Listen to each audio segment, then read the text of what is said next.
ప్రియమైన సహోదరి సహోదరులకు ప్రభు పేరిట వందనాలు. అందరికీ ప్రైజ్ లార్డ్. అందరు బాగున్నారా? మీ అందరి గురించి ప్రార్థన చేస్తూ వస్తున్నాము. మీరు ఎవరైనా కొత్తగా ఛానల్ చూస్తున్నట్లయితే దయచేసి సబ్స్క్రైబ్ చేసుకోండి. అదేవిధంగా ఇతరులకు కూడా తెలియచేయండి. ఈరోజు మనం దేవుని వాక్యంలోంచి పరిపూర్ణమైన కృప యోహాను సువార్త 1వ అధ్యాయము 16వ వచనంలో మనం చూసుకున్నట్లయితే ఆయన పరిపూర్ణతలో నుండి మనమందరము కృప వెంబడి కృప పొందితిమి.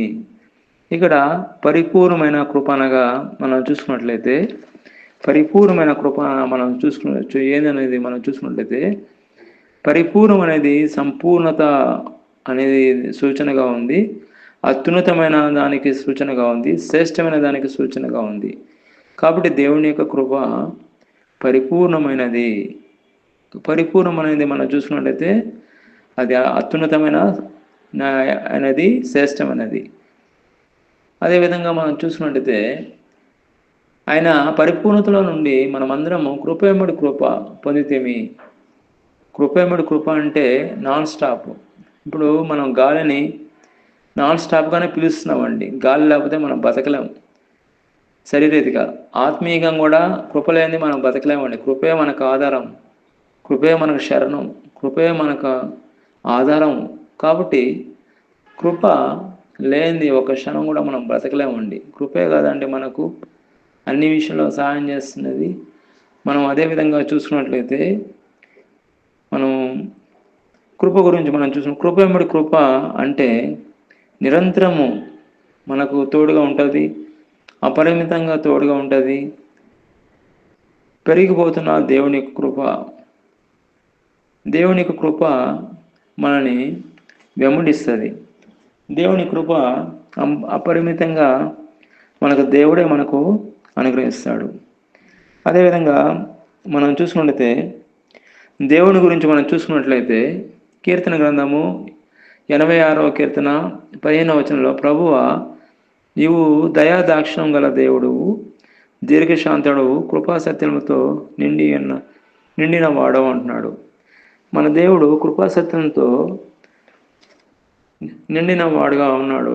మన దేవుడు కృపాసత్యంతో సమృద్ధిగా కలిగిన వాడు. అదేవిధంగా కీర్తన గ్రంథము 86వ అధ్యాయం 15వ వచనంలో ఆయన కృప మనకు సమృద్ధిగా అనుగ్రహిస్తాడు. యాకోబు రాసిన పత్రిక 4వ అధ్యాయం 6వ వచనంలో మచ్ మోర్ గ్రేస్, రోజు రోజుకి ఆయన కృప మనకు అనుగ్రహిస్తాడు. కృప కృప మనకు దయచేస్తాడు. యాకోబు రాసిన పత్రిక 4వ అధ్యాయము 6వ వచనంలో. అదేవిధంగా మనం 2 కొరింథీ 12వ అధ్యాయము 9వ వచనంలో కృప గురించి కృప నాకు చాలును అంటున్నాడు. నీకు ఏది కొదవగా ఉన్నా దేవుడి కృపే సహాయం చేస్తుంది.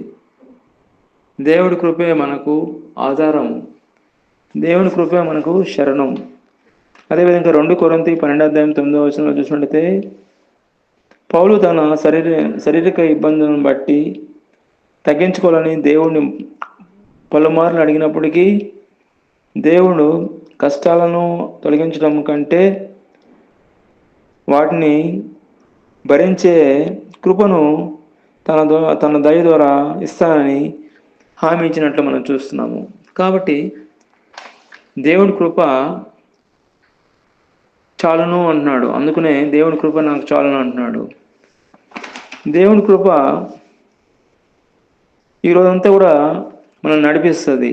దేవుడి కృప వలనే మన జీవితము అభివృద్ధి చెందుతుంది.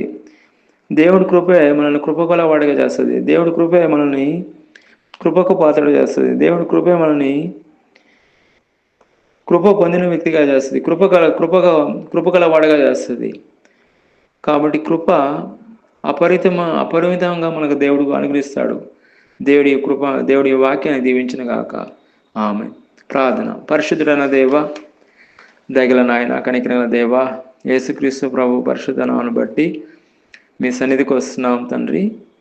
ప్రభా మీకు వందనాలు తండ్రి. మీ యొక్క కృపను బట్టి మీకు స్తోత్రం నాయన. మీరే వాక్యం ద్వారా మాట్లాడారు. ఆ వాక్యాన్ని మా జీవితంలో నీరు కట్టి ఫలింపజేయమని ఆశీర్వాదకరంగా చేయమని యేసుకృష్ణ ప్రార్థన చేస్తున్నాం తండ్రి. ఆమేన్.